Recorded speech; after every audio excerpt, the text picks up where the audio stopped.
Abrimos este webinario que conmemora o Día da Ciencia en Galego porque hoxe é un día moi especial, a primeira vez que o facemos neste formato.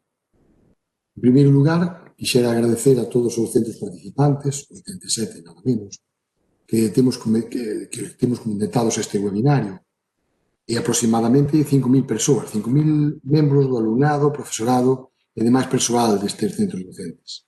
Recibide dende a Xunta de Galicia, da Consellería de Cultura, Educación e Universidade, o agradecemento por acudir a unha convocatoria organizada polos equipos de normalización da lingua galega de todos os vosos centros. Quero agradecer tamén ás coordinadoras, os equipos, como ia ser de outra maneira, a subdirectora xeral de Planificación, Vilma Casal García, que hoxe tamén nos acompaña, e moi especialmente o noso agradecemento nesta apertura a quen é Sonia Villapol Salgado, a verdadeira estrela destas xornadas, e a especialista que hoxe desde Estados Unidos, de Texas, nos acompaña para falarmos dun tema tan de actualidade que este ano case non podía ser outro que o dedicado á saúde, e á saúde coa temática da COVID-19. Para ela, coas súas múltiples ocupacións e o gran labor levado a cabo, unido á talla científica e intelectual que representa para todos nós, para todos os galegos e todas as galegas, ten que ser o agradecemento máis especial. Tamén para a Ciencia, a Institución Galega de Ciencia, para o CAFI, que facilitan o contacto e a entendencia previa que fai posible que este webinario que nos pon en contacto con tanta xente, e que, como digo, fai posible tamén toda esta liña, esa rede necesaria de colaboracións e de vontades para que hoxe nos poidamos comunicar con esa finalidade tan fermosa e tan bonita. A Manuel Díaz Regueiro, a Inés Ben, que van facendo uso da palabra e que despois na miña intervención se van dirixir a todos vós. Supoño que non fai falta falar hoxe da necesidade da ciencia, máis do que van facer voces moito máis autorizadas que a miña. Vivimos nos tempos, nunhas datas, onde, ademais, se nos demostra que a ciencia vai ser quen nos rescate disto. E para iso non temos hoxe máis que escoitar a Sonia Villapol para explicar de unha forma clara e sucinta, senón que dentro da Secretaría Xeral de Política Lingüística nos interesa remarcar que é posible facer ciencia en galego e que é necesario facer ciencia en galego. Por iso, sabemos que contamos co apoio tan valioso dos docentes, dos profesores e das profesoras, que achegade sempre a vosa indispensable colaboración para que isto sexa posible no día a día das nosas aulas. Por iso, dentro da Secretaría Xeral de Política Lingüística, da Consellería de Cultura e Educación, como digo, non pode ser de outra maneira. Reiteramos o agradecemento por a celebración hoxe dun día tan especial neste novo formato, nestas novas plataformas. A partir de aquí, deixo que sexa xa Manuel Díaz Regueiro, presidente da Ciencia, e logo Inés Ben, quen van ser as que fagan a referencia científica e a reseña biográfica da convidada de hoxe, Sonia Villapol. As persoas que interveñan e as que, en realidade, temos que escoitar. Moitas grazas a todos e a todas. Eu ya dou a palabra xa a Manuel Díaz Regueiro. Grazas á Xunta de Galicia, especialmente ao Secretario Xeral de Política Lingüística, Valentín García, por apoiar varias das actividades da asociación, como o Día da Ciencia en Galego, que temos celebrado, ademais, en lugares tan emblemáticos como o Parlamento en Portas no Pórtico da Gloria. Grazas a todas as entidades da Xunta que permiten e colaboran en que a difusión inicial e final deste acto sexa posible. Agradecemento, por suposto, a Sonia Villapol por aceptar, sin invitalo, impartir esta conferencia e, como non, agradecemento aos profesores e profesoras por sumarse á actividade de celebración do Día da Ciencia en Galego. Bo día, rapaces e rapazas. A modo de introdución, gustaríame resaltar neste contexto unha idea de Francis Bacon expresada hai máis de 400 anos que sirva para explicar algo do que facemos en Igaciencia, quen é Robert Koch, e por que é importante como país que aprendades e valoredes o que estades aprendendo. A idea é o coñecemento e poder.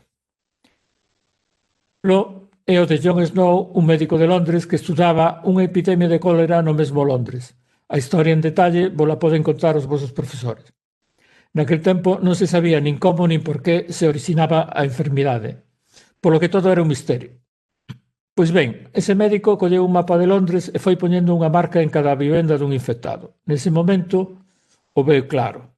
Todos vivían arredor dunha fonte e esa era a causa. A contaminación viña pola auga. Máis tarde, Robert Koch descubriu cal era o xerme causante. Veredes, sin ese coñecemento do vehículo da enfermidade non se podían evitar miles de mortes adicionais. Ese simple coñecemento tivo o poder de evitar a morte. En Igaciencia, coa página web novacarta.eu, expoñemos un xeito de entender o noso país, o noso territorio. Algo así como as de Jon Snow.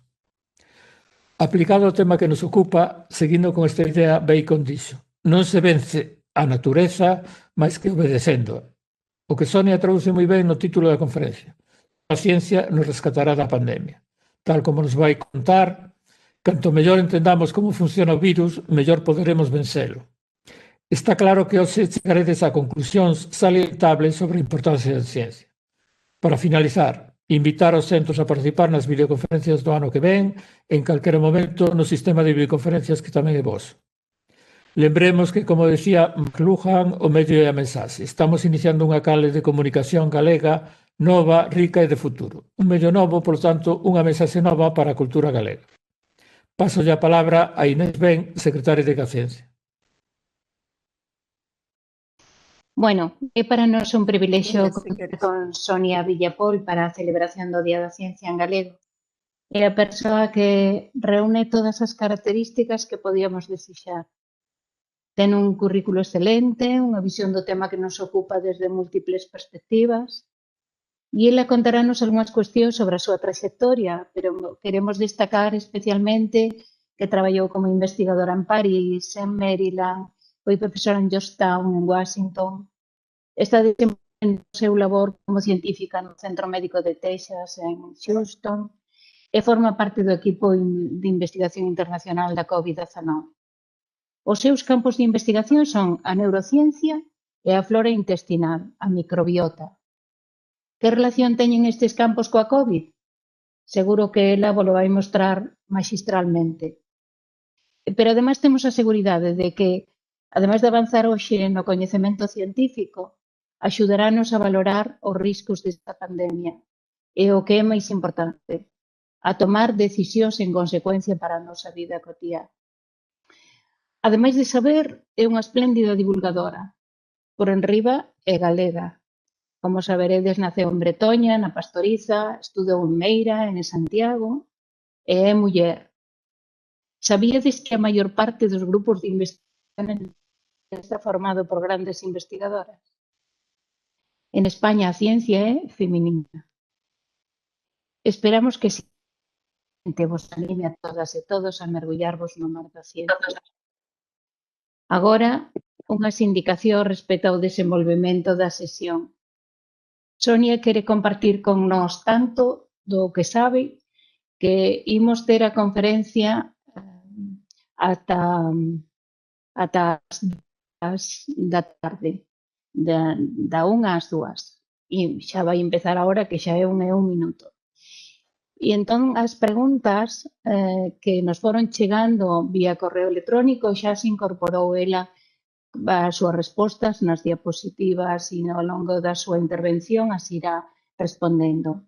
Pero o que vamos facer é que a partir das 2 hasta as 2:15 contestará algunhas das preguntas que cheguen por WhatsApp, polo chat, perdón, e, bueno, aquelas que non poidamos ter respostas hasta esa hora, hasta as 2:15, pois a resolverá no chat do vídeo de YouTube en que quedará colgado na canle.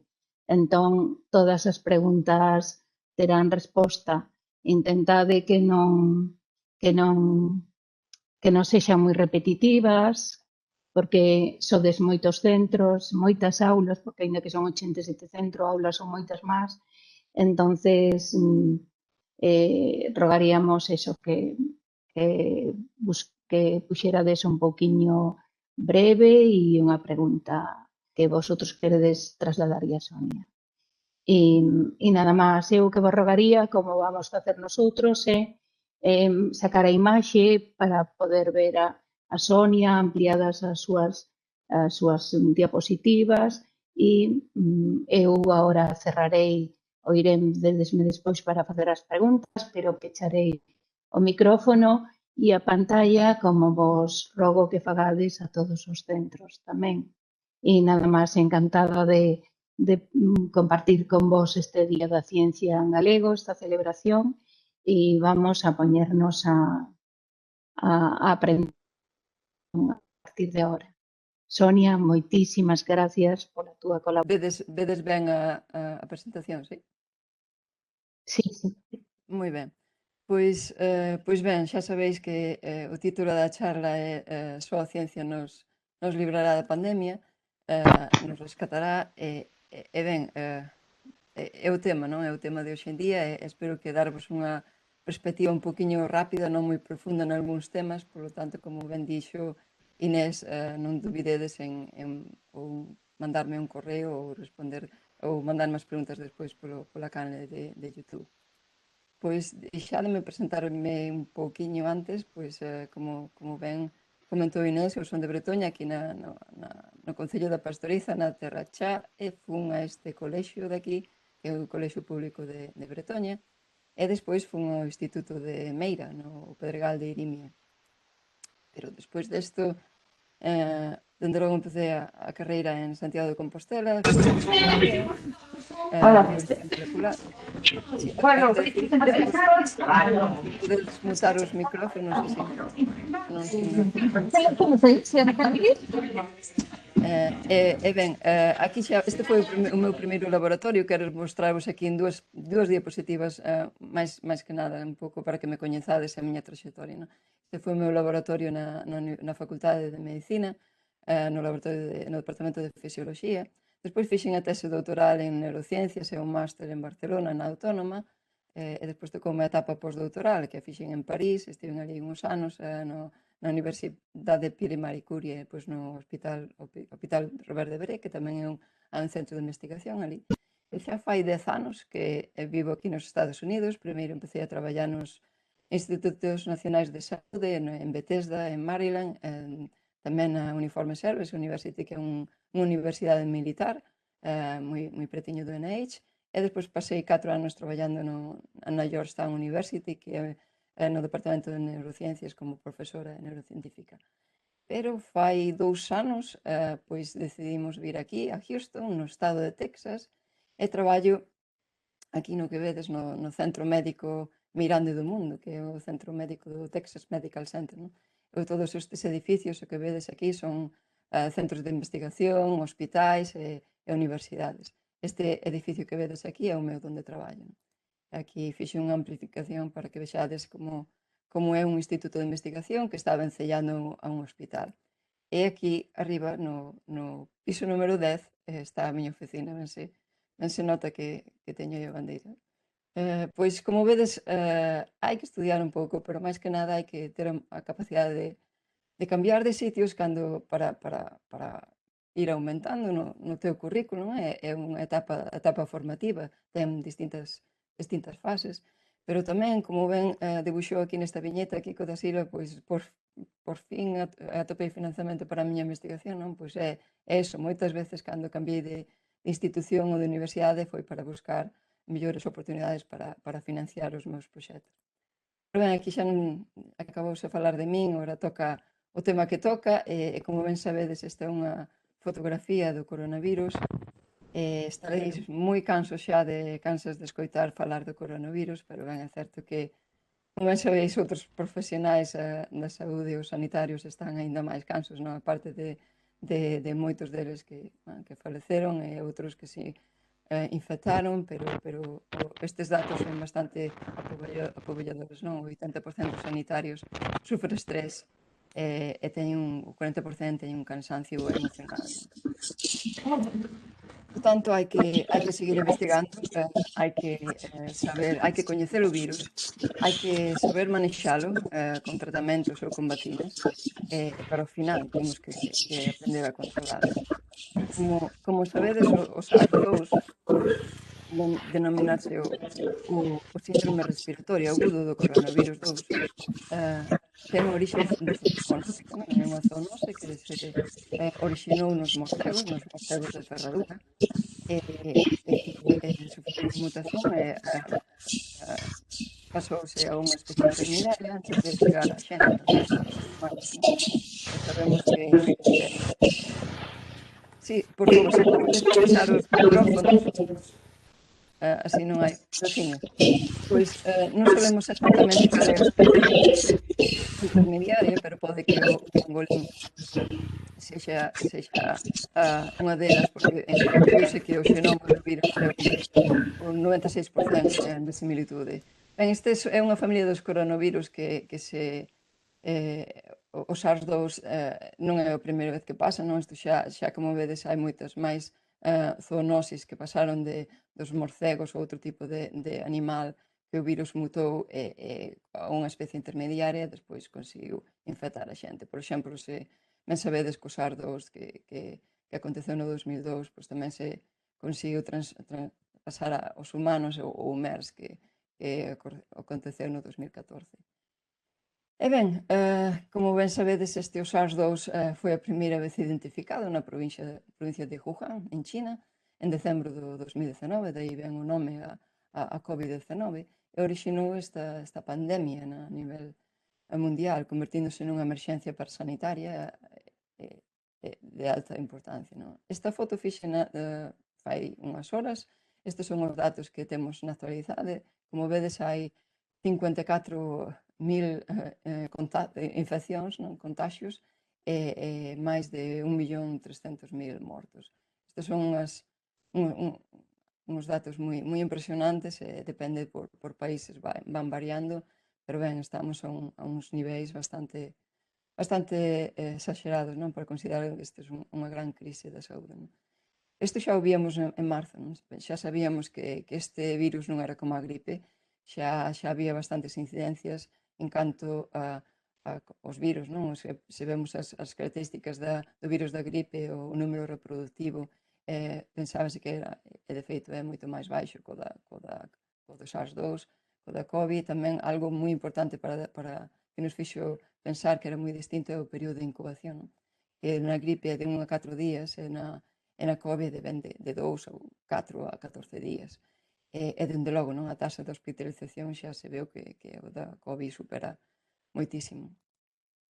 Por lo tanto, houve que tomar estrategias. Había que baixar a curva, había que tomar medidas de saúde para prever isto. O primeiro que nos dixeron foi lavar as mans, e con razón, porque é a maneira mellor, máis eficaz de inactivar o virus.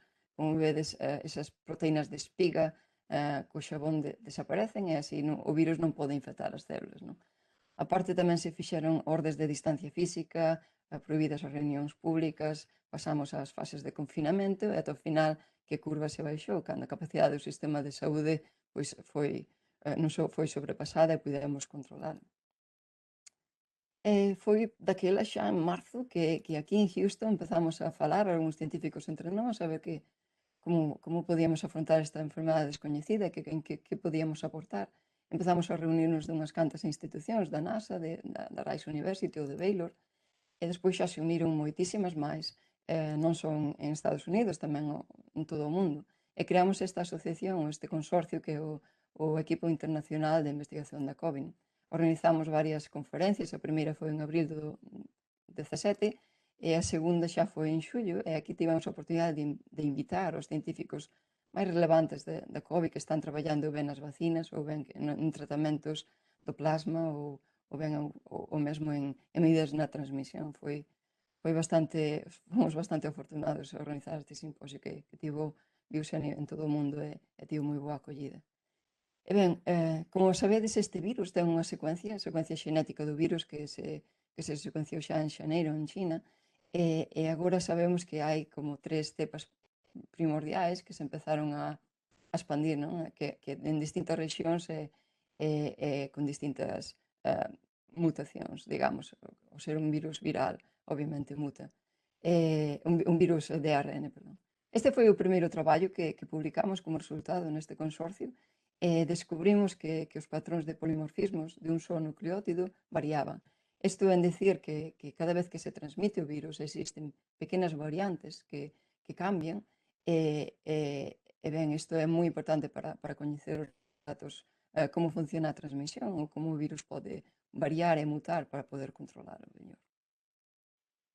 E ben, cal é a estrutura do SARS-CoV-2 e como se entra nas células?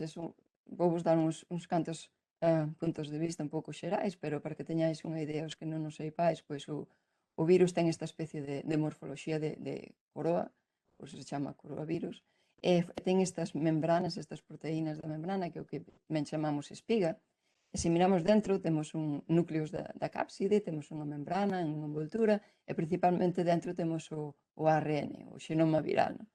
Estas espigas teñen esta morfoloxía, está en continuo movimento, non é unha estrutura estática. Isto fai que se unan os receptores da enzima converxente da angiotensina 2 que temos nas nosas células, en moitos tecidos do noso corpo. E esta proteína de espiga é a principal, digamos, diana que temos que bloquear para que non se produzca a infección. E como isto ocorre? Pois como ben vos contei, non? O coronavirus, por estas proteínas de espiga, interactúa con estes receptores, por endocitosis entra dentro da célula, libera o xenoma viral, este xenoma tradúcese, replícase e produce as proteínas que forman a estrutura do virus, non? E tamén replícase o xenoma do virus por multitud de veces dentro das células. Despois estas proteínas encapsúlanse, non sei se sabedes as partes da célula, o retículo endoplasmático, pois é ali onde se xeneran, e no aparato de Golgi empezan a formarse os que son as vesículas, xa que a estrutura viral e co virón maduro listo para liberarse das células por estocitose e replicarse. Non? Aquí vedes a célula como se multiplican os virus dentro, e depois como se lisa, se morre a célula e os virus se expanden por todo o corpo, están listos para atacar outras estruturas. Onde están estes receptores, os que sirven de anclaxe? Pois moitos tecidos e moitos órganos. Temos no cerebro, no esófago, dende logo nos pulmóns, que hai unha concentración moi alta, de que é unha enfermedade respiratoria, un virus respiratorio é o que primeiro afecta. Non? Pero tamén o temos no estómago, nos intestinos, fígado, no colon, nas riles, e sobre todo na vasculatura, e isto é moi importante cando miramos as enfermedades vasculares que causa a COVID, pois sabemos que é porque as células endoteliais teñen alta concentración destes receptores EC2. No corazón tamén, ben, etc. Xa son moitos órganos que poden ser afectados. Por lo tanto, iso podenos dar unha idea do que é a severidade, por onde van os síntomas e cales son as vulnerabilidades desta enfermedade. Os síntomas, creo que xa todos os coñeceis, non? A maioría deles son leves ou moderados, como 80%, pero hai unha xente que ten síntomas máis graves. Os leves, pois ben sabedes, a tose, falta de aire, non se pode respirar ben, febre, dor muscular, vómitos, diarrea e, sobre todo, tamén na maioría da xente, máis da metade da xente ten unha pérdida de gosto do olfato. As consecuencias graves pois poden ser dende o síndrome de dificultade respiratoria, que a hiperventilación, que non podemos respirar, danos cardíacos, incluso xente desenrola ictus, problemas neurolóxicos, o síndrome inflamatorio multisistémico, que este é o que acontece nos nenos que enferman gravemente da COVID. Por lo tanto, hai que ter en conta todos estes factores e as vulnerabilidades. Hai moita xente que ten enfermedades previas persistentes que os fan máis vulnerables a desenrolar a severidade da COVID máis alta. Non? Dende asma, hipertensión, diabetes, sobre todo a obesidade ou condicións neurolóxicas, pois son factores de risco que deberemos de considerar para protexer esta xente máis vulnerable. E ben, non só afecta, como ben sabedes, non só este virus non se poden contagiar as persoas maiores, non? Dende logo. De feito, estes estudos demostraron por rangos de idade que as persoas que máis se infectan son a xente nova, entre dos 20 aos 29 anos. En vermello tedes os datos de Corea do Sur, en verde os datos en Italia. Como vedes, hai unha discrepancia aquí grande, simplemente explícase porque en Italia non se fixeron os test a xente que non tiña síntomas ou a xente que foi ao hospital. Non empezáronse a facer estes test polo mes de marzo, pois bueno, cando realmente estaban mal da enfermedade, pero en Corea do Sur sí que se fixeron o test a todo o mundo e pudemos ver que realmente quen se infectaba máis era a xente nova, eran os que transmitían, digamos, a maior parte da enfermedade. E cando miramos como afecta ás poboacións, obviamente sabemos que a xente máis vulnerable son os que teñen máis de 80 anos, e hai un porcentaxe de síntomas máis severos, especialmente en homes maiores, máis de 60 anos, pero pódese considerar que afecta máis peor a partir dos 60 anos. E ben, cales son os efectos? Os efectos, por exemplo, no sistema nervioso, efectos neurolóxicos da COVID. O primeiro, infectados ou non, a COVID impactou emocionalmente nas nosas vidas e creounos estas curvas, estas montañas rusas de altos e baixos, de confinamentos, de que vai pasar, de incertidume. Isto xerou ansiedade, estrés e incluso en moitos casos depresión. Pero ben, tamén ocorre unha neuroinvasión. Cando nos infectamos do virus, o virus tamén pode afectar as neuronas no cerebro, como veis aquí, que estes dos artigos que escribín para que se publicaron en Ciencia e tamén nos diario, pois explicaban un pouco como o virus invade o cerebro. O virus pode unirse a estes receptores de AC2 que como ben vos dixen, están na maioría das células e tamén nas neuronas, nas células gliais. Os primeiros síntomas que nos fixeron indicar que había unha neuroinvasión era por unha perda de gosto do olfato. Tamén afecta a enfermedades cerebrovasculares. Veis nesta foto aquí un vaso cerebral cun trombo de unha persoa que está sufrindo a COVID, entón poden causar trombos e danos máis severos. O síndrome de Guillain-Barré, que é un sistema inmunitario que ataca os nervios, pois tamén isto é moi raro, rarísimo, pero xa se describiron casos de persoas da COVID que o desenrolaron. Encefalite, como veis aquí este cerebro, pois hai zoas inflamadas do cerebro, non? Que é bastante mal e grave, pero por sorte afectou a un porcentaxe da población ata o momento moi baixo, pero pode ser.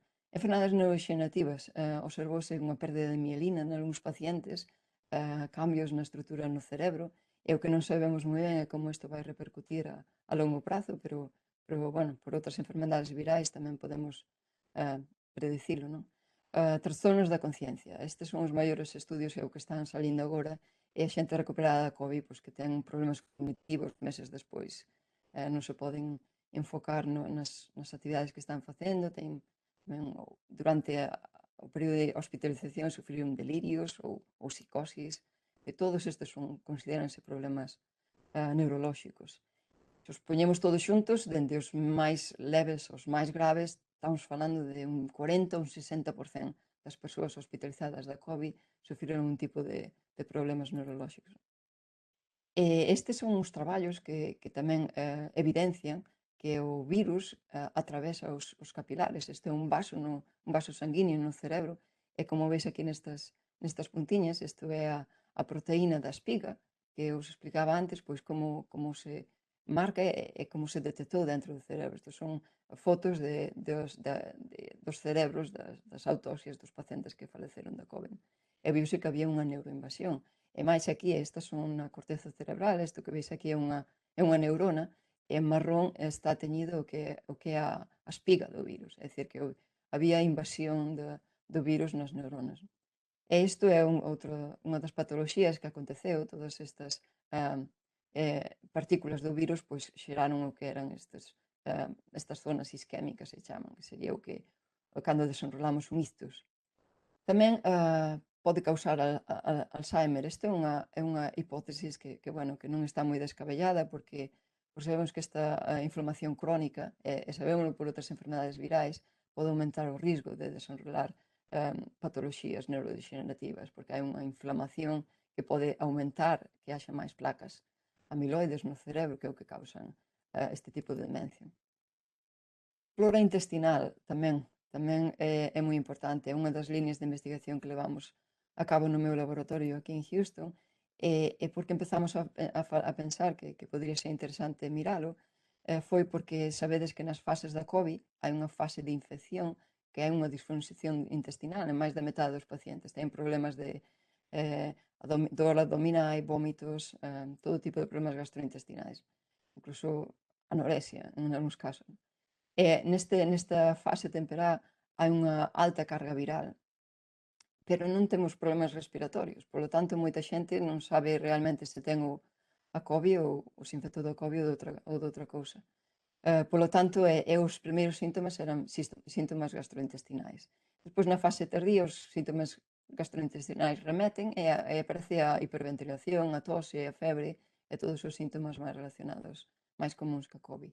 E que pasa dentro do noso bandullo, dos nosos intestinos, no estómago, cando estes problemas intestinais? Pois hai inflamación e a microbiota intestinal, que son as bacterias que nos axudan a facer a digestión, pois altéranse e cambian, unhas desaparecen, morren e outras aparecen, as máis inflamatorias, e o que fan é agravar a inflamación. Tamén sabemos que o SARS-2 pode atacar estes receptores.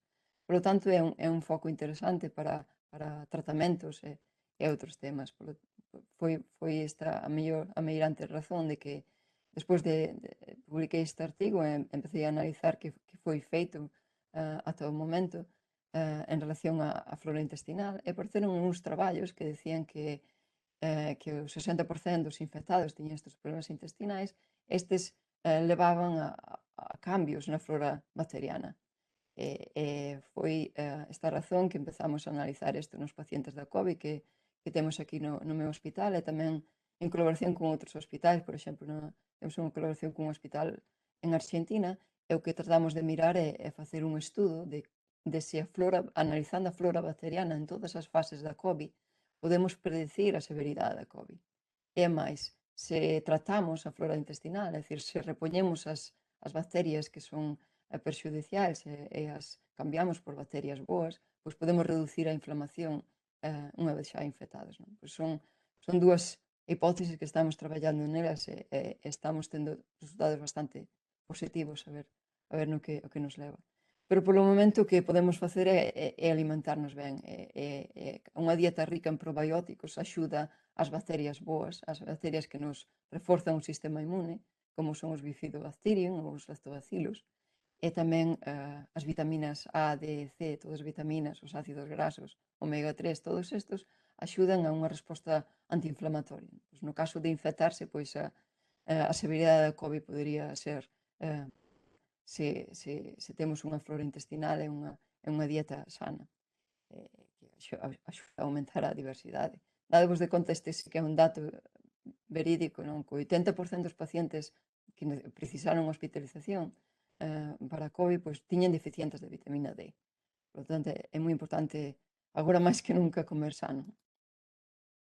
Ben, quería vos comentar tamén que pasa cos asintomáticos, que é unha grande pregunta, non sei se escoitades nos medios de comunicación, que hai xente que se infecta da COVID e que sen ningún tipo de síntomas, e que isto significa en relación á carga viral. O virus ten un mecanismo de camuflaxe que pode infectar as persoas e non desenrolar ningún tipo de síntomas. Non? Eso estás investigando eso e hai moitos artigos xa que apuntan esa hipótesis. E sabemos, este é un porcentaxe bastante real por todos os estudios que se levan feito, que alrededor do 40-45%, a metade da xente que se enferma da COVID non presenta ningún tipo de síntomas. Pasa a COVID sin ningún tipo de síntomas, sobre todo a xente nova, non? Pero, ben, desafortunadamente non temos moitos estudios, pero o que sí que sabemos é que este é un traballo que se publicou en Nature Medicine e vedes que a transmisión das persoas que teñen síntomas e as que non teñen síntomas é moi similar, incluso é maior nas persoas que non teñen síntomas. Isto vai de acordo coa carga viral tamén. As persoas sin síntomas teñen igual ou máis carga viral, máis concentración de partículas víricas que as persoas con síntomas. Por lo tanto, aquí está a cuestión máis importante, non? Que temos que detectar mediante as probas estas persoas que non teñen ningún tipo de síntomas porque son os que están contaxiando, ou contaxian sin saber que están enfermos. Non? Que tipo de probas necesitamos para saber isto? Que tipo de infectividade existe? Non? Existen moitas probas, e ben, xa sabedes, ou moitos de vos xa coñecedes que ben están as probas dos antíxenos que detectan a partícula da espiga, están a RT-PCR, que é máis coñecida, que máis vos son, que detecta chamase a proba molecular, que detecta o ARN do virus, e depois temos as probas serolóxicas, dos anticorpos. En que consisten? A proba de RT-PCR o que fai é amplificar purifica o ARN do virus, primeiro rompe, lisa o virus, purifica o ARN, amplifica e converte en ADN, e depois podemos visualizalo por un sistema de ciclos, non? De amplificación. É isto que nos dá a magnitude de canta carga viral podemos ter no corpo unha vez infectados. Despois, tanto como dos anticorpos, é un ensaio de proteínas que o que fai é detectar, isto aplica ás persoas que pasaron a COVID que están recuperadas, e o que fai é detectar os anticorpos que produciron. É unha proba rápida que consigue os resultados en poucos minutos, e o que fai é iso, pos aquí unha gotiña de sangre, detectache os anticorpos que tes, ou ben a hemoglobina H ou a M que xeneraches unha vez recuperado. E ben, hai que entender estas probas moi ben en relación ás fases da COVID, no? Como o virus se amplifica. Aquí vemos que existe un máximo de carga viral. Perdón, estáse movendo moi terado. E as probas da RT-PCR detectanos positividade cando hai unha carga viral o virus aparece nos niveis bastante altos despois dun período de incubación. Estes son os días despois da infección. Normalmente pódense ter síntomas ou non, como ben sabedes, pero son durante este período longo onde se pode detectar a carga viral. O test dos antíxenos, sin embargo, detecta solamente cando é unha alta infectividade, cando a carga viral é máis alta.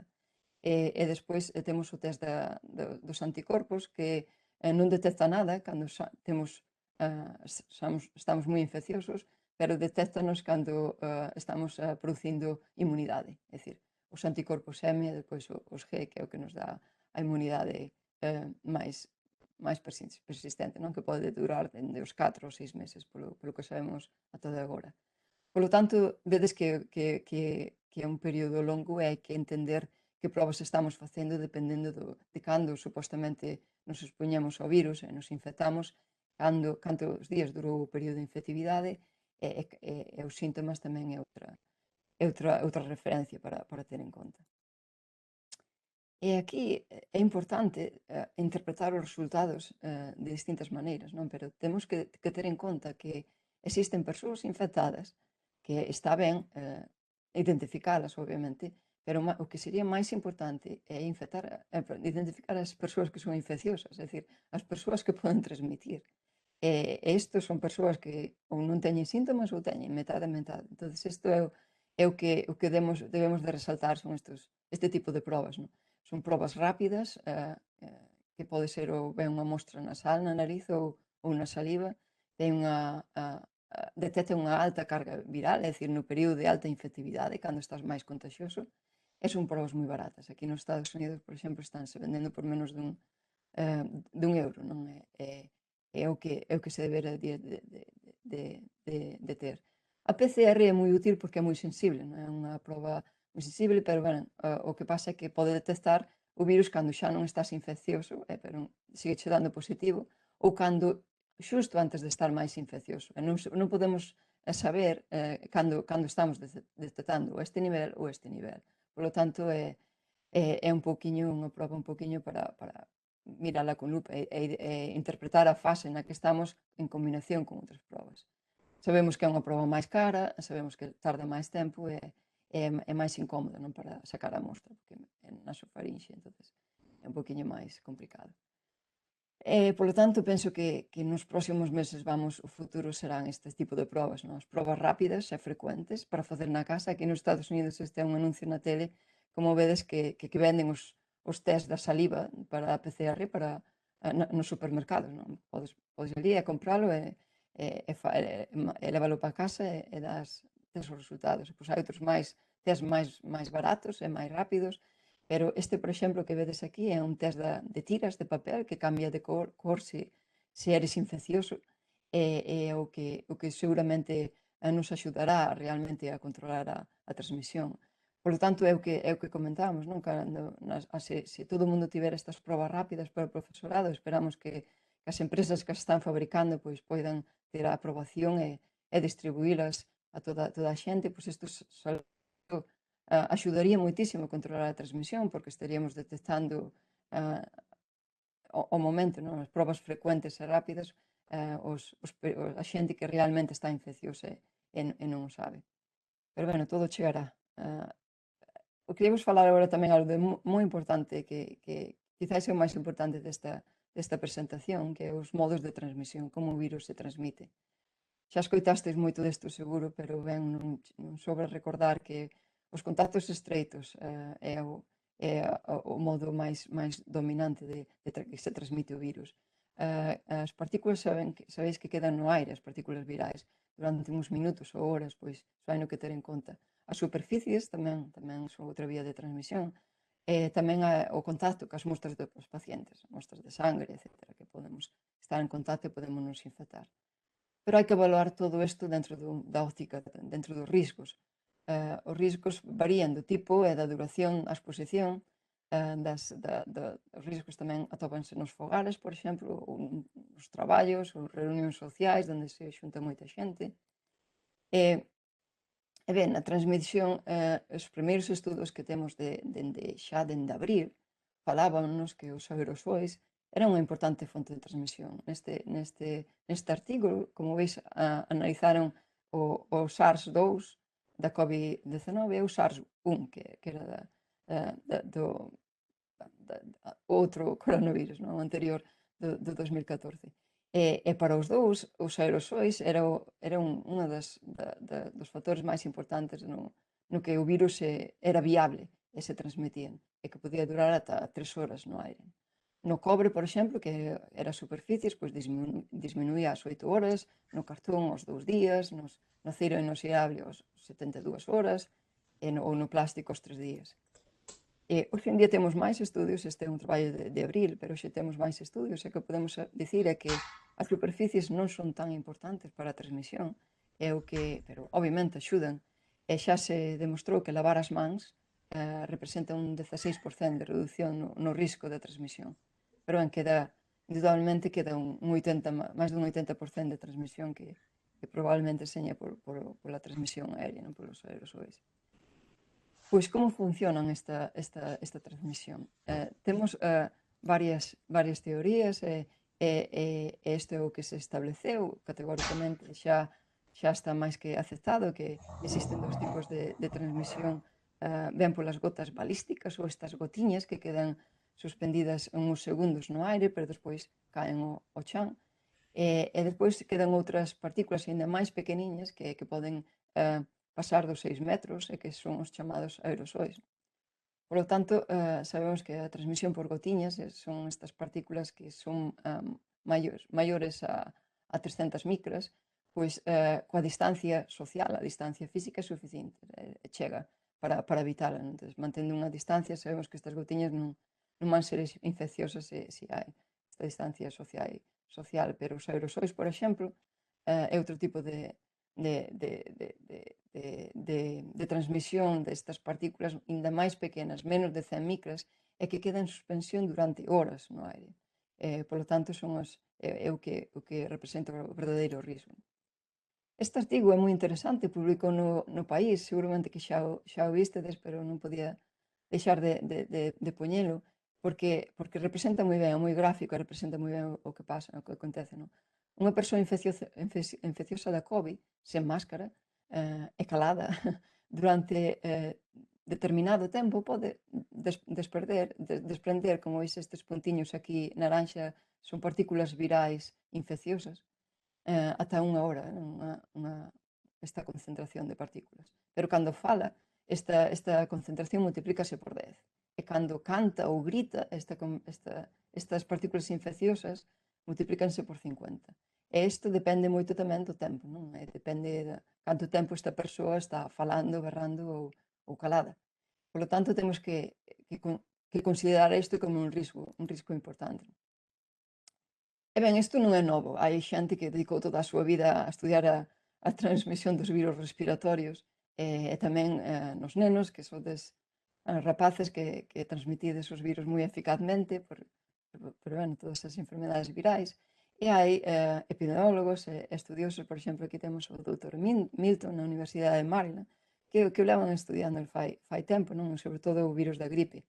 Aquí tedes esta miña filla no ano 2018 que estaba a participar nun experimento no laboratorio do Dr. Milton sobre a eficiencia da transmisión das partículas virais por parte dos nenos e nenas en forma de aerosois infecciosos. E demostrouse que era moi posible. Entonces, en alerta a isto, e como non se sabe moi ben, o COVID-19 é unha enfermedade nova e hai que desde o principio a transmisión, pero isto era unha evidencia bastante importante, pois o doutor Milton, xunto con outros 239 científicos, escribiu esta carta. Foi dirixida a OMS para alertar que realmente a transmisión polos aerosois era moi importante, supoñería un risco importante e, polo tanto, debería que tomar medidas de ventilación para evitar e disminuir estes riscos. E que sabemos das infeccións? Se os nenos, seguramente escoitástedes que os nenos non infectan menos, os estudos científicos non din isto. Este é un dos primeiros estudios que houve por parte de Christian Dorsen, que é o asesor científico do goberno alemán, e el fixo esta investigación co seu grupo, onde mirou a carga viral de distintos grupos de idade. E como veis, algúns valores dos nenos de entre 0 a 6 anos, de 7 a 11 ou de 12 a 19, como veis, é moi similar ao que pasa na xente maior. Non? Aquí hai máis puntiños porque, obviamente, hai máis probas para os adultos que para os nenos. Os nenos, normalmente, ao non ter síntomas, non se fan as probas. Pero os poucos que lle fixeron as probas, pois vedes que había a mesma carga viral igual que os maiores. E é máis, este outro estudio tamén, hai moitísimos máis dende o mes de abril que se empezaron a avaliar a carga viral nos cativos. Nenos de menos de 5 anos tamén tiñen mesma carga viral que os rapaces de 18. Aquí este outro estudio tamén nos mostra que incluso cativos de 0 a 2 anos atopáronse niveis ata 100 veces maior de carga viral que pacientes adultos hospitalizados. Entonces, obviamente, teñen carga viral alta e tamén son transmisores e vectores da enfermidade. Tamén se viu que os síntomas varían. Curiosamente, os nenos menores de 6 anos teñen menos síntomas, menos síntomas respiratorios que os nenos de 6 a 13 ou de 14 a 20. Dependendo de cada idade, os síntomas tamén son distintos. Este último estudio, como vedes aquí tamén do alemán, fixéronse as probas de anticorpos a 40.000 cativos en Alemania para facer esta proba serolóxica para saber se realmente pasaran a COVID ou non.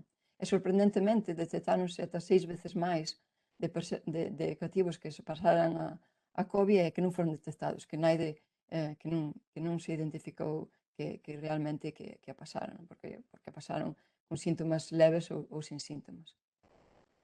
Por lo tanto, a carga viral e os seus períodos na transmisión é o máis importante. Por sorte, se algún ten este virus é que os cativos afectados moi pouco, pero ben, iso non quita que a xente nova forma parte desta caída de transmisión.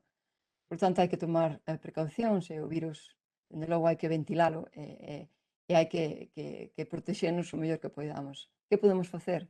Pois evitar interiores cando a xente non ten máscara, hai que evitar a proximidade cos contactos, hai que evitar multitudes, moito tempo nun sitio, mala ventilación, non levar a máscara, iso xa, sin dúbida, falar alto ou berrar ou cantar, isto sabéis agora que aumenta bastante a carga, as partículas virais infecciosas. E que temos que facer? Pois isto é o máis importante, levar a máscara e axustala ben á cara para que non existe este desprendemento.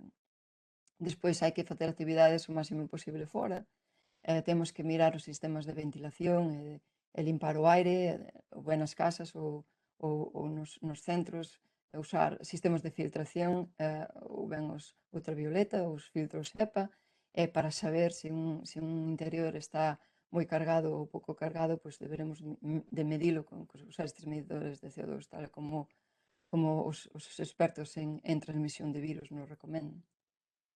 E ben, isto xa o sabemos agora, pero non teño toda esta información fai 100 anos ou nos anos 30. Aquí, como vedes, estas son as escolas en moitas partes de Europa, en París, en Alemania. Como vedes, eran fora. As aulas eran exteriores ou tiñen estes ventanais enormes porque sabían que as enfermedades víricas, pois que a ventilación era o máis importante. Sabían que a transmisión reducíase cando a ventilación era así, non? Pero hoxe en día tamén o sabemos.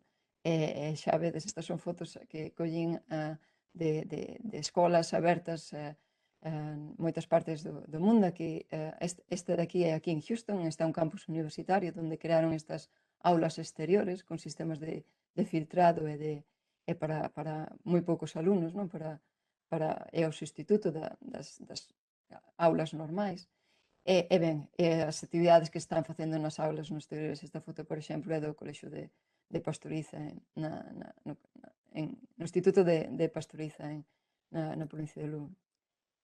Pero ben, non sempre se pode estar fora, eso xa o sabemos e vos tamén o sabedes en Galicia, non? Por lo tanto, é moi importante que nas aulas se tomen as medidas oportunas de distanciamento e de ventilación. E volvo outra vez a este artigo rapidamente do País, porque é moi interesante, porque reflexa moi ben o que acontece nunha aula. Nunha aula con 24 alumnos, imaginemos que a persoa que pode ter máis risco de infectar é o mestre, porque é un adulto, porque fala, porque é a persoa que ten que interactuar máis e incluso moitas veces berrar seguramente. Por lo tanto, se o profesor ou o maestro está infectado, supón un alto risco. E se non ten máscara, e ningún dos estudiantes ten máscara, pénsase que se poden infectar no período de 2 horas a metade da clase. Tomando medidas, é dicir, todos con máscara, que é o que se está facendo afortunadamente, pois dos 24 alumnos só 5 se infectarían. Pero o que sabemos é que se existe ventilación, aínda que o profesor este na fase viral máis infecciosa, pois hai o risco de que se infectaría, un dos alumnos, porque todos levan máscara e o virus ventílase e vai aos exteriores. Por lo tanto, esta é unha referencia bastante boa para ter en conta da importancia da ventilación. Isto xa o recolleu o Ministerio neste informe que xunto co profesor Jiménez, que coordinou, e outros expertos en aerosois, pois o redactaron e poderlo tomar como referencia porque está moi ben escrito ben, isto é o que hai que seguir, non? Hai que fomentar os espacios exteriores, hai que ventilar, hai que usar purificadores e humificadores, controlar a temperatura, distancia social, o máis importante, as máscaras tamén, e reducir o tempo das clases. Isto deducirono tamén aquí nos Estados Unidos. Aquí sabedes que as clases son presenciais ou virtuais.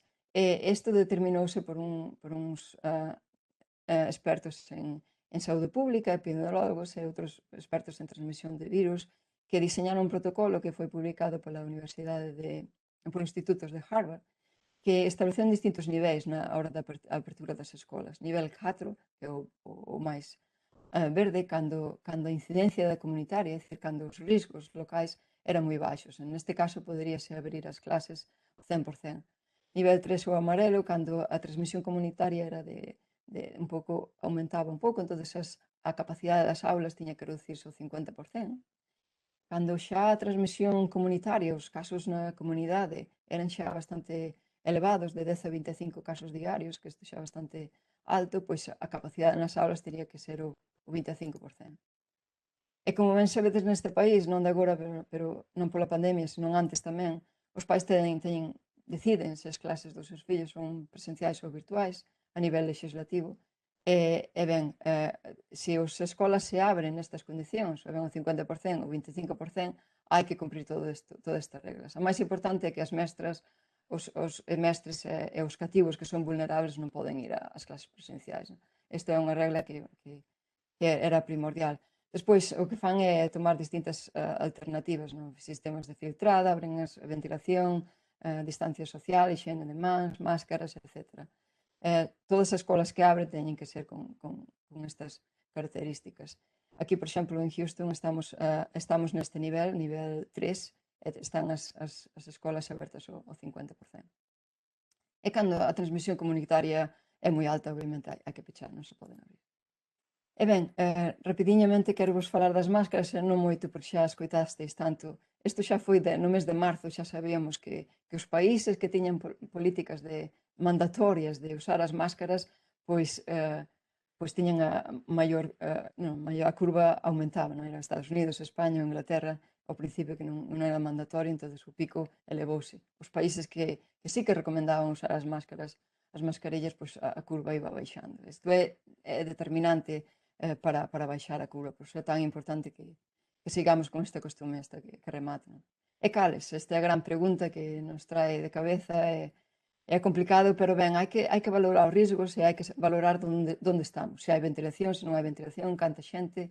O máis importante é que as máscaras como esta, que pode ser o mellor exemplo, se axusten ben á cara e que non queden espazos polos lados, nin por cerca do nariz, non? Porque é onde sai este aire que ten os aerosois e pode contaminar. Estas especie de pantallas sen a máscara non valen para moito. Como veis, escapa o aire por aí e non sirve para reducir a infección por aerosois. E hai moitísimos estudios, que dicir, non sei, é un pouco complicado. Dicir, por exemplo, nestas analizándose todas estas máscaras e as mellores eran as máscaras cirúrxicas e as máscaras N95, que aquí e ali son as FP2, pero ben, tamén depende das capas. Unha máscara de tela, se leva un filtro, pois ten a mesma capacidade de filtración que un FP2, por exemplo. Unha quirúrxica tamén, se combina con 2 ou 3 capas, ten a mesma efectividade, pero sobre todo que non queden estes ocos no medio. E nos últimos minutiños vou vos falar dos tratamentos e das vacinas e xa vamos rematando. Espero que non vos sexa moi pesado isto. Tratamentos en marzo xa tiñamos 70 e foi algo, o 24 de marzo, cando escribimos este artigo para a Voz de Galicia, xa había 70 tratamentos para a COVID que estaban en fases experimentais. Hoxe en día temos xa aprobados algúns, o Remdesivir, a Dexametasona, outros antivirais, están en fases xa aprobadas polas institucións que competen. O plasma convalescente tamén é outro importante, os anticorpos monoclonais que se aprobaron xusto a semana pasada. E como funcionan? Pois dependendo da vía do virus que explicamos. O Remdesivir, por exemplo, o que fai é bloquear a replicación do virus, outros que atacan as citoquinas, que forman a inflamación, pois reducen a inflamación que causa o virus. Portanto, depende un pouco o que estamos falando. Se vos queréis quedar con 2 nomes, por exemplo, o Remdesivir foi aprobada e funciona bastante ben, un porcentaxe bastante alto das persoas que realmente están graves da COVID. A Dexametasona tamén funciona, reduce o estadio, a mortalidade nun 36% das persoas que requiren oxígeno, que están no ventilador. E temos outro que increíblemente xa na gripe do ano 18 se usou, e foi o primeiro tratamento que usou, que é o plasma convalescente. É o que suxire é que as persoas recuperadas producen anticorpos, entonces estes anticorpos son os que bloquean o virus. Entón, o que temos que facer é un paciente recuperado da COVID, sacarlle sangre, recoller o plasma. Este plasma avaliar os anticorpos que ten, dependendo das fases da infección. A infección as persoas recuperadas teñen máis ou menos anticorpos, pero avalíase, seleccionase e depois transfírese ao paciente da COVID. Este é un método que ainda non ten a aprobación completa porque se están analizando os estudios, pero é o máis barato, sin duda alguna, é o que máis podría funcionar. Este é o primeiro antiviral tamén, o primeiro tratamento que se aprobou para as persoas que teñen a COVID moderada, non severa.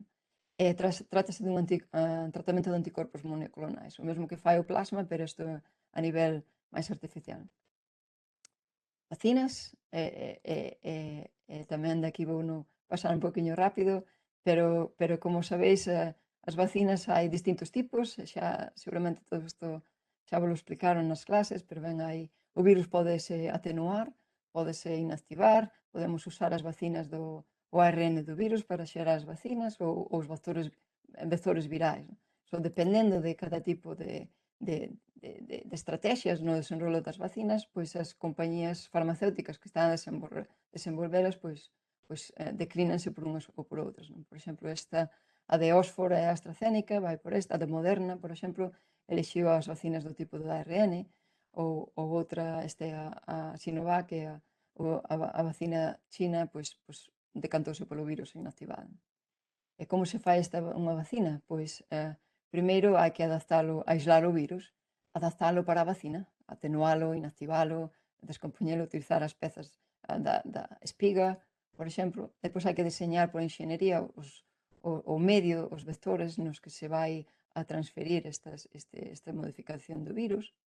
Todo isto leva a mezclalo nunha solución e xa temos a vacina.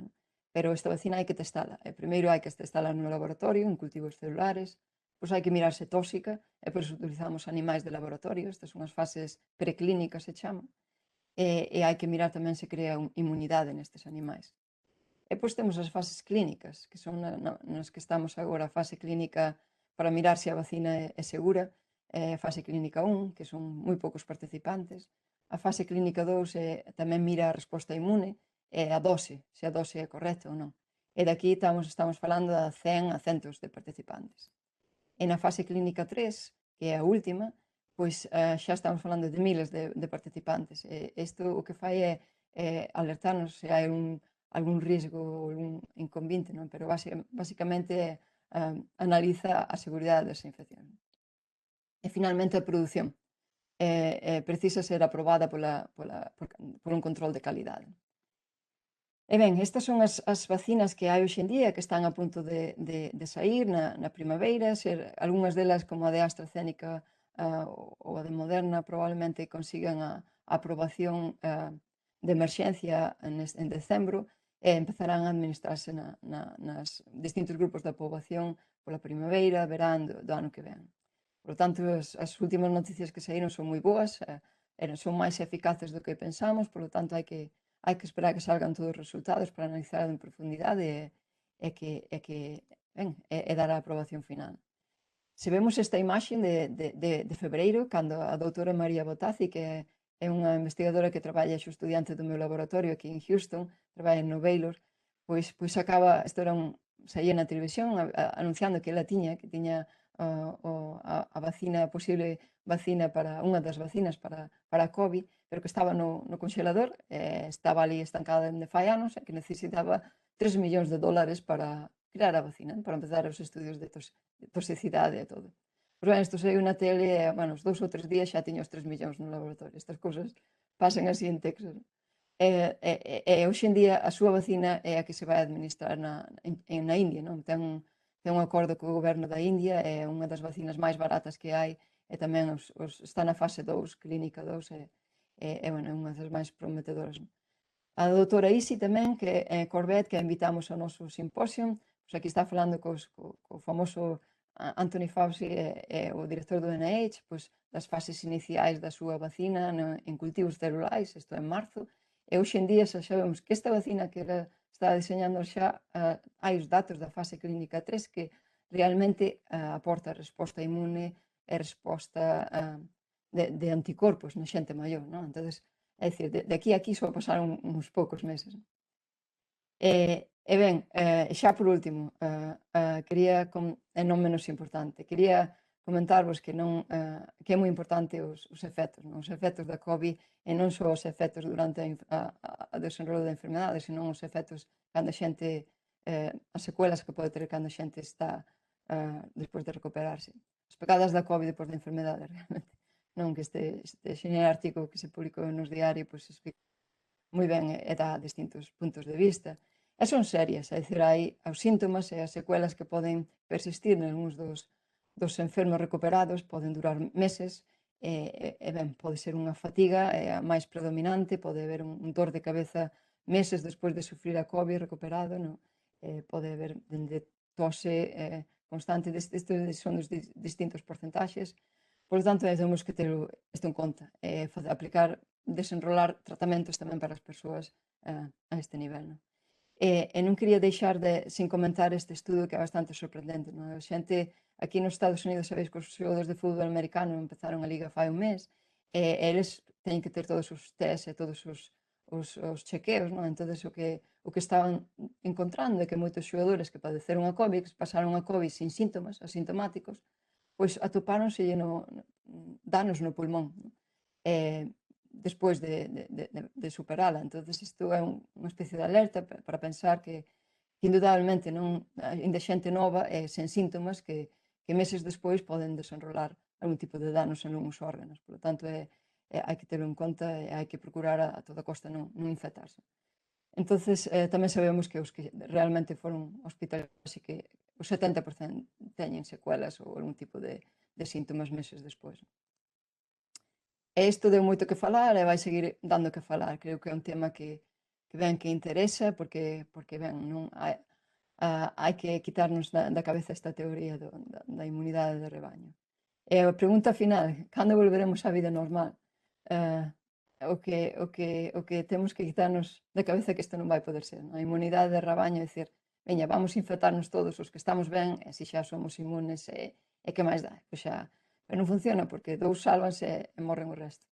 Entón non é unha boa idea. Isto tamén nos representaron nesta carta impresionante que escribiron a The Lancet 80 científicos e basicamente resumíno nesta frase, pensar que a inmunidade colectiva de rebaño vaise conseguir infectándose da COVID a xente non vulnerable é unha falacia perigosa e non apoiada pola evidencia científica.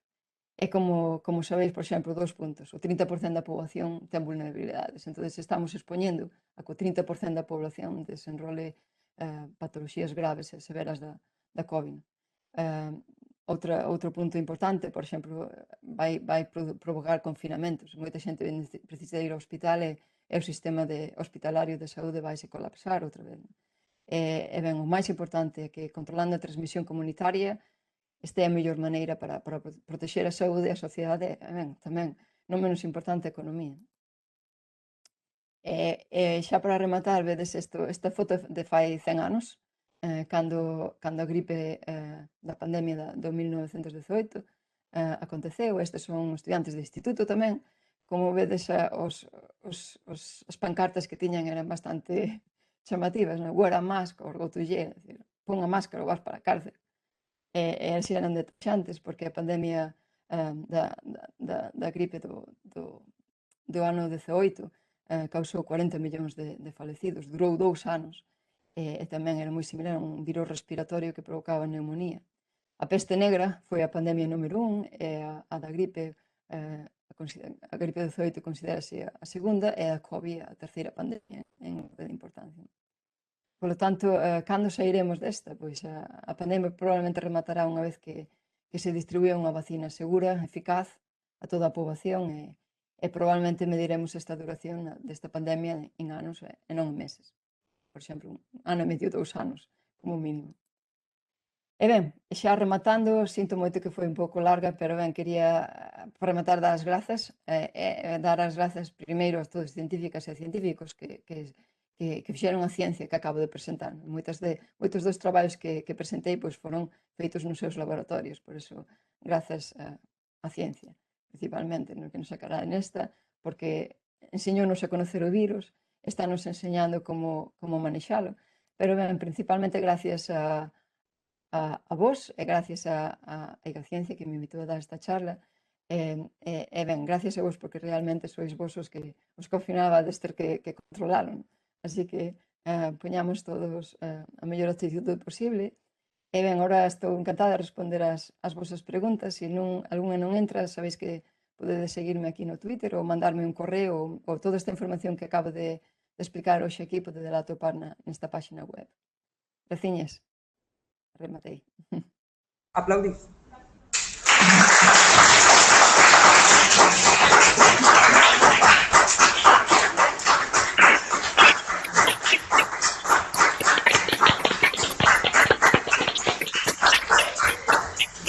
Muchas gracias, Sonia. Foi unha síntese espléndida e ademais, a pesar do duro que é o tema, as gráficas eran impresionantes e as imaxes igual. Estamos interesados, nos dicen, de Toies de Milladoiro, no seu traballo en neurobioloxía. Pode decirnos se xa se poden reproducir neuronas? Producir neuronas? Sí, Claro, hai... Sí, iso é moi boa pregunta, porque, dende logo, para recuperar os danos cerebrais, pois, incluso os danos, estas neuronas que vedes que están invadidas polo virus, que morren, pois hai que reemplazalas. E hai moitos estudios de células de proxenitores e de células nai que se diferencian a neuronas e poden reemplazar estas neuronas. Isto faise in vitro, hai moitos estudos tamén a nivel preclínico e esperemos que se poden aplicar a nivel clínico. Isto, sin dúbida alguna, para os danos cerebrais é o futuro, poder reemplazalas, sustituílas por neuronas novas e que establezcan conexións con outras neuronas. Moi boa pregunta. pois a maioría deixéchelos todos sin palabras, porque a maioría están simplemente que moito agradecendo a túa charla e a túa espléndida exposición.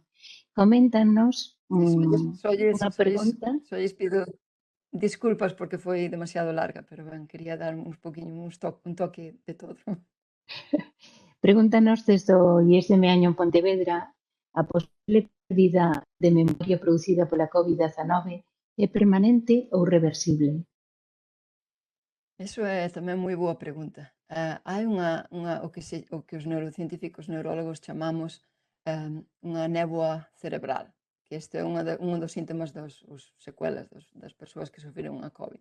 E isto é moi frecuente. Non sei se alguén, se escoitastes, pero ben teñen esta pérdida, están confusos e olvídense de todo, non poden focalizarse en nada. Alguna xente incluso non pode ler un libro, é increíble. E isto espérase que seña transitorio, é dicir, porque pode ser a causa da hiperinflamación. Toda esta resposta inflamatoria causou estes danos temporais no hipocampo e en unhas rexións do cerebro que nos fan que teñamos esta pérdida de memoria temporal.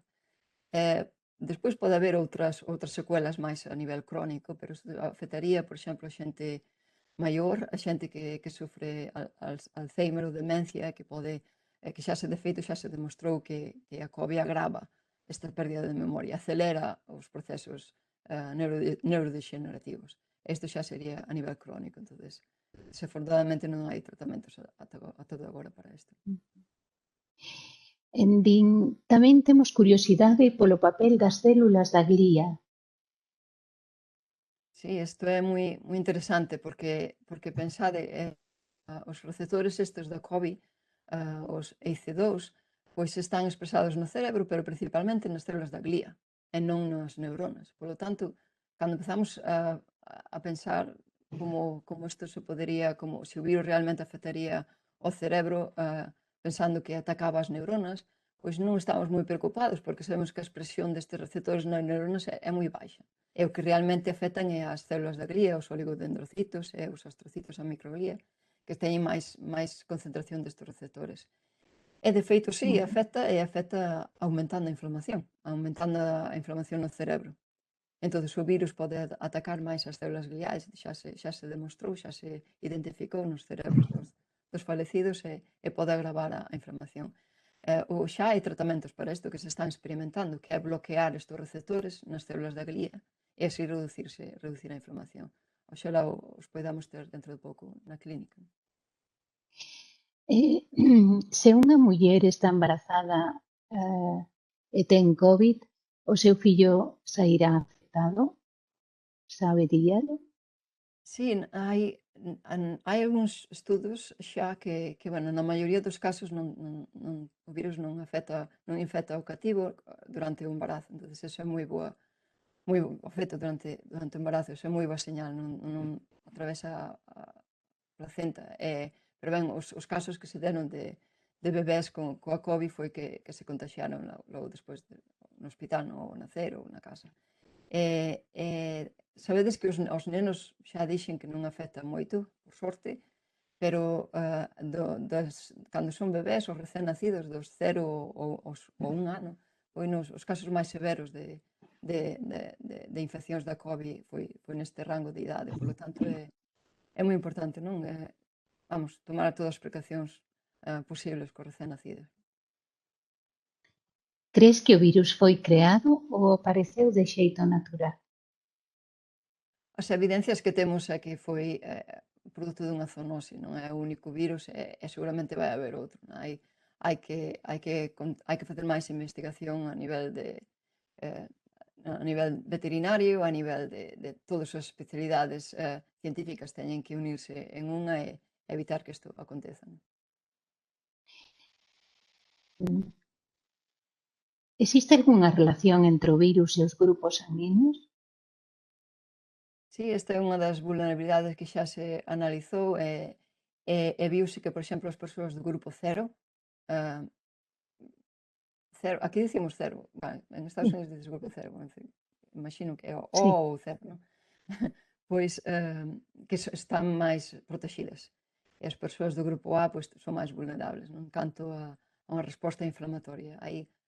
Hai distintos factores que, bueno, tampouco teñen unha vulnerabilidade moi importante, pero sí, xa se foi descrito, non?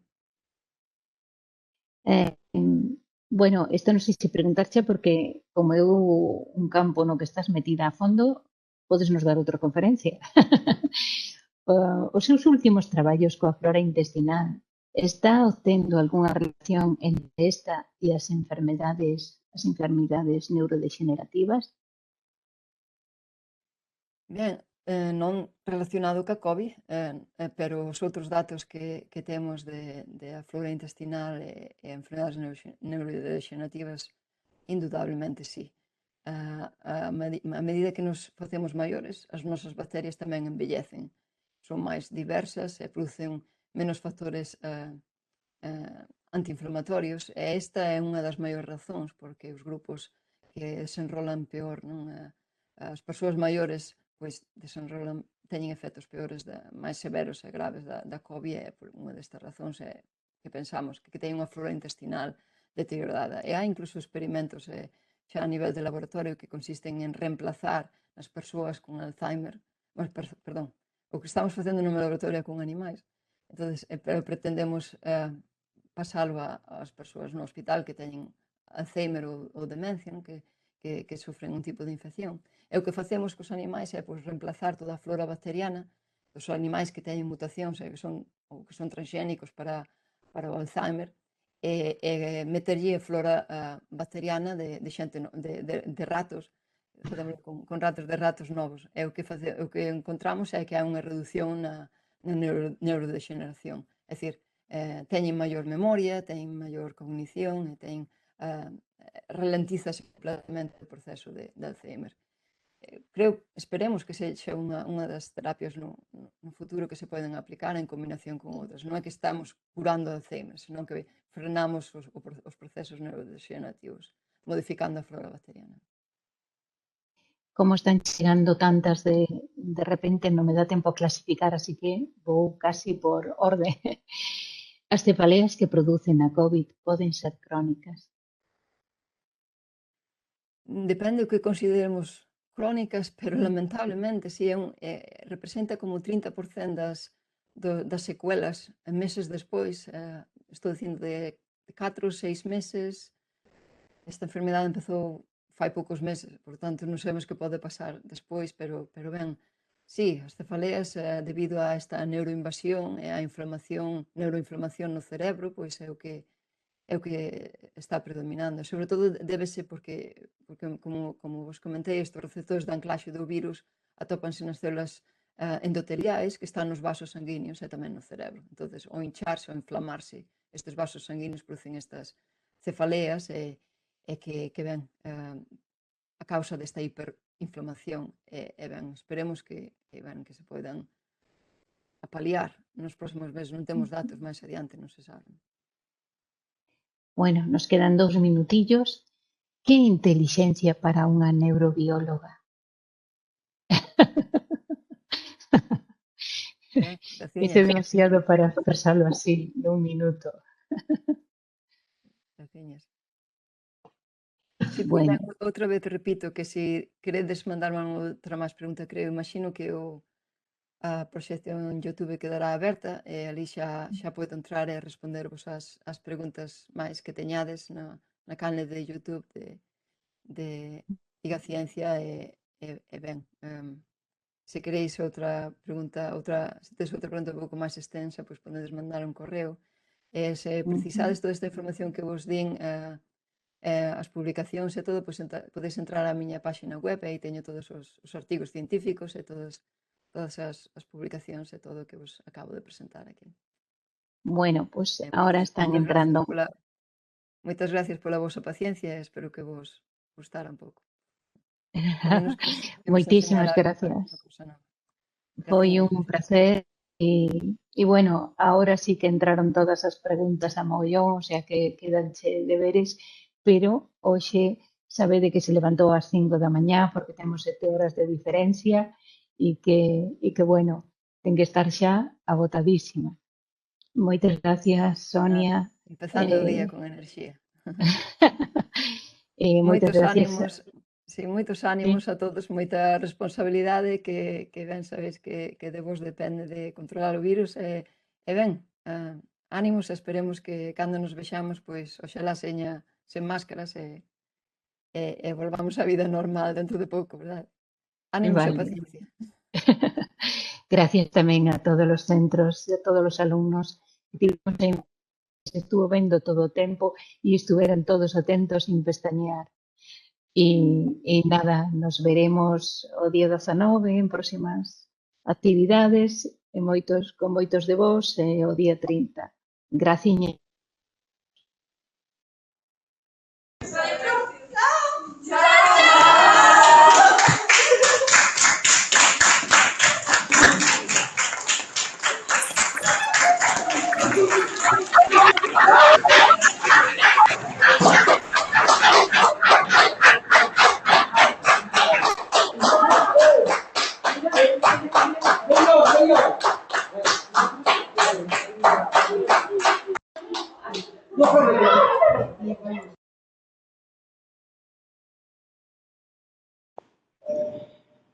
Ben, procedemos entón á desconexión. Moitas grazas a todos.